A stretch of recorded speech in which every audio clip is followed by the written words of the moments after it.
স্বামী স্ত্রীর সাথে কথা বলার সময় পুরুষাঙ্গ হতে কোনো তরল পদার্থ বের হলে গোসল ফরজ হবে কি? না, গোসল ফরজ হবে না। তো অজু করতে হবে, লজ্জাস্থান ধুয়ে কি করতে হবে? অজু করতে হবে।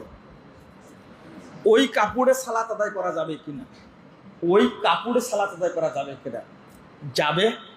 যদি দেখার জায়গা থেকে ধুতে হবে, আর দেখা যদি না যায় তাহলে হাদিসে আসছে, আবু দাউদের হাদিসে, পানি ছিটিয়ে দিলেই কি সালাত হয়ে যাবে। ফজরের সালাতের পরে ঘুমালে কি কোনো ক্ষতি হবে? অবশ্যই ক্ষতি হবে, অবশ্যই ক্ষতি হবে। মানে বরকত থেকে বঞ্চিত হলেন, তাহলে ক্ষতি হবে না? রাসূল সাল্লাল্লাহু আলাইহি ওয়াসাল্লাম আপনার জন্য দোয়া করে রেখেছেন, আল্লাহুম্মা বারিক লি উম্মতি ফি বুকুরিহা, আল্লাহ আমার উম্মতের সকালের কাজে তুমি বরকত দান করো। একবারে শেষ রাত্রিতে বরকত শুরু হয়, ফজরের পরে ঘুমানো যাবে না। আপনি যত কাজ করেন। সাখার আল গামিদি রাদিয়াল্লাহু আনহু একজন সাহাবী, তিনি বলছেন, আমি রাসূলের এই হাদিস আমল করার কারণে ওই যুগের সবচেয়ে বড় ধনী হয়ে গেছিলাম। তিনি ব্যবসায়ী ছিলেন। ঘুমাবেন না, এই ট্র্যাডিশনটাই খারাপ। অমুসলিমরা এটা আমল করে। যদি এটা বলা ঠিক হলো না আমার, ওরা আমল করলেই বা কি, না করলেই বা কি। আর আপনারা কোন দেশ চান, কেমন দেশ চান? এমন ছাগলের ছাগল বলছে এই দেশকে আমেরিকা বানাই ছাড়বো। জাহেল নাম্বার ওয়ান একটা। আরে বেকুব বলো, এই দেশটাকে আমরা রাসূলের দেশের মতো পরিণত করব। কথা বুঝেন না? আমেরিকার কোনো নীতি আছে?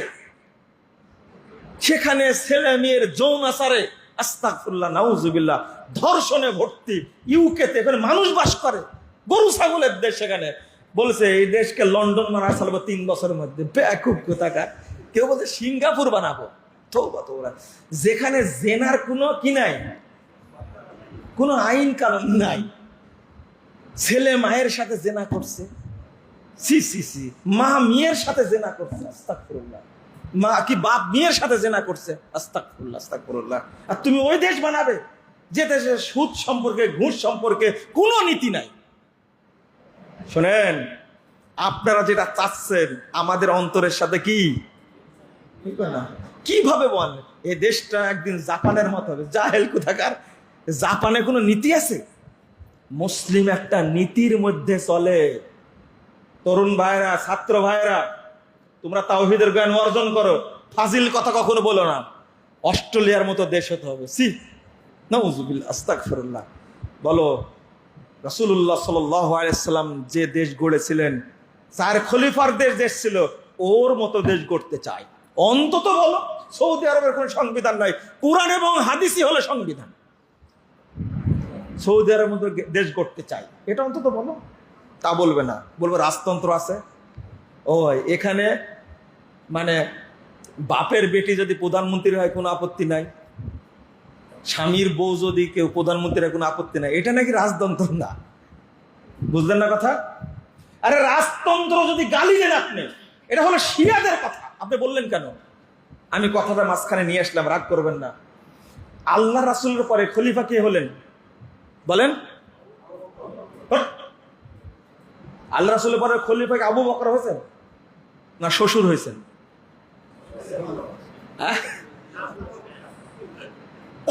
বলেন, শ্বশুর খলিফা হলো। কার শ্বশুর? আবু বকরের পরে আবার খলিফা কে হলেন? আর এক শ্বশুর, আবার উমর বলছে। আচ্ছা, শ্বশুর কাছে না উমর কাছে? আগে বলেন, আল্লাহ রাসূলের সবচেয়ে কাছের কে? শ্বশুর হিসাবে কাছের না খলিফা হিসাবে কাছের? আবু বকর হিসাবে কাছের না শ্বশুর হিসাবে কাছের? তো বলেন শ্বশুর। আল্লাহ রাসূলের পরে প্রথম খলিফা হলেন এক শ্বশুর, দ্বিতীয় খলিফা হলেন কি? তৃতীয় খলিফা হলেন কি? জামাই। চতুর্থ খলিফা হলেন কি? জামাই। তারপরে 5 নম্বর খলিফা হলেন কে? আলী রাদিয়াল্লাহু আনহুর ছেলে, বলেন নাতি। 6 নম্বর খলিফা হলেন কে? তো ওটা রাজতন্ত্র না, ওটা রাজতন্ত্র না।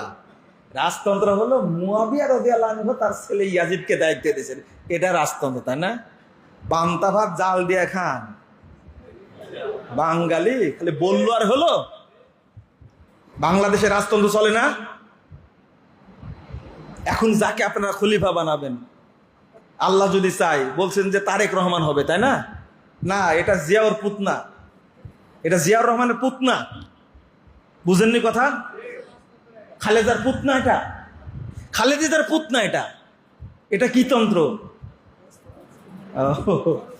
শোনেন, একটু কথা বলতে দেন, এভাবে না বললে আপনার জটও ছুটবে না। তো অন্যদিকে চলে গেছিলাম, আল্লাহ মাফ করুক।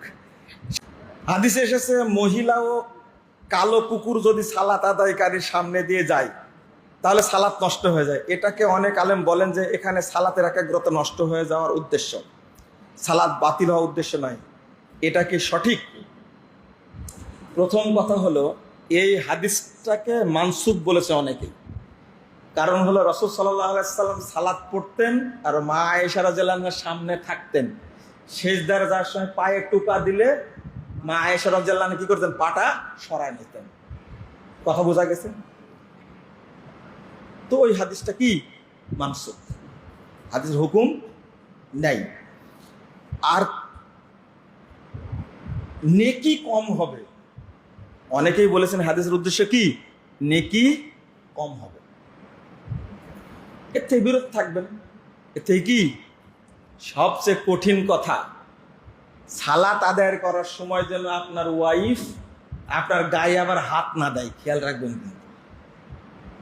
এই জন্য স্বামী স্ত্রী একসঙ্গে সালাত আদায় করতে হলে কোথায় দাঁড়াতে হবে? একবারে পিছনে। একবারে কি? পিছনে কাতারে। এই একটু আগা পাছা না, একবারে কি? পিছনে দাঁড়াতে হবে। কারণ মাসালা হলো, সালাত অবস্থায় স্ত্রী যদি গায়ে স্পর্শ করে, অনেক আলেম বলেছেন সালাত নষ্ট হয়ে যাবে। আর হাদিসের সাথে তো মিলছে, তাই না? পিছনে দাঁড়াতে হবে, খেয়াল রাখবেন এটা। ছোট শিশুদেরকে মসজিদে জামাতের সাথে সালাত আদায় করার সময় কি নিয়ে আসা যাবে? অবশ্যই নিয়ে আসবেন, নিয়ে আসবেন। এটা জাহিলি ফতোয়া চালু আছে, ওদেরকে শেষ কাতারে দাঁড়াতে হবে না। হাদিসটা জয়ীফ। হাদিসটা কি? ইমামের পিছনে জ্ঞানী ব্যক্তিরা দাঁড়াবে, কিন্তু সামনের কাতারে বাচ্চারা দাঁড়াতে পারবে।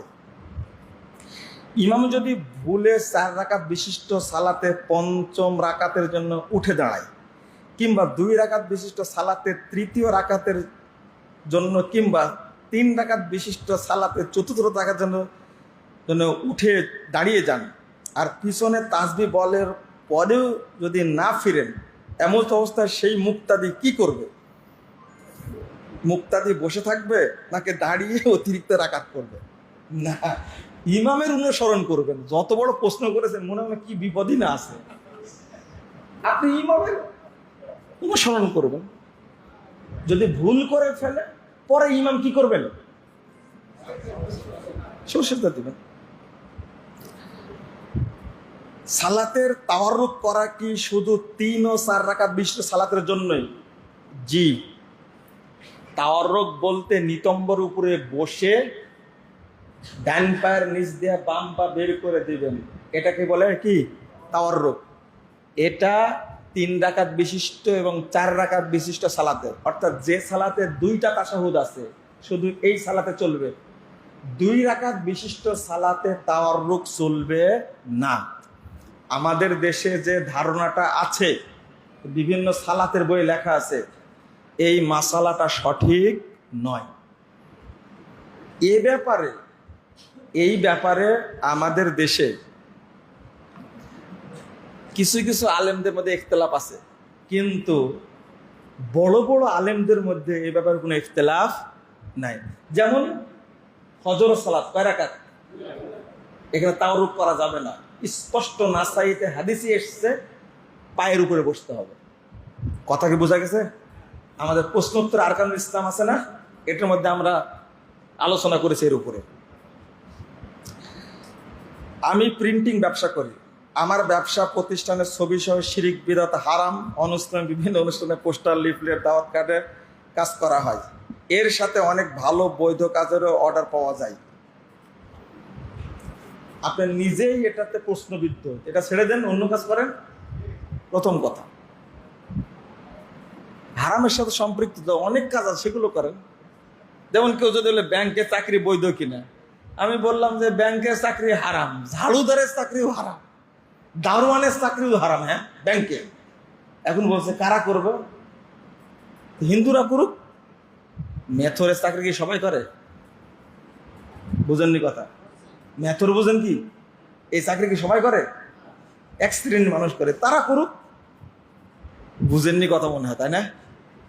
যেটা খারাপ মনে করবেন ওটা বাদ দিবেন, আর ওটা এড়িয়ে চলতে পারবেন। এমনকি আপনার দুর্গা পূজার ছবিও আপনার ছাপাতে হবে, তাই না? এটা কি হালাল না হারাম? হারাম। আমার ভিটা বাড়িতে ও মাঠে কিছু জমি আছে, কিন্তু আমার 2 মেয়ে ছাড়া আর কোনো সন্তান নেই। তাই যদি ভিটা বাড়ির জমিটুকু মেয়েদেরকে এবং মাঠের জমিটুকু ভাতিজাদেরকে দেই, যাক আলহামদুলিল্লাহ, তাও তো দিতে চেয়েছেন আপনি। জাযাকাল্লাহু খায়রান। প্রশ্ন যে করেছে তাকে প্রথম বলি কি, জাযাকাল্লাহু খায়রান, আল্লাহু আকবার। তা দিতে তো চেয়েছেন, মাঠে হোক আর বাড়িতে হোক। কিন্তু অনেক বাপ যেহেতু ভাতিজারা পাবে এই জন্য জমিগুলো সব নিজেই বেটের নামের, বইয়ের নামে রেজিস্ট্রি করে দিচ্ছেন। হারাম, হারাম। শরীয়তের বিধান মানতে হবে আপনাকে, শরীয়তের বিধান মানতে হবে। দেওয়া যাবে, কোনো সমস্যা নেই, দেওয়া যাবে, সমস্যা নেই।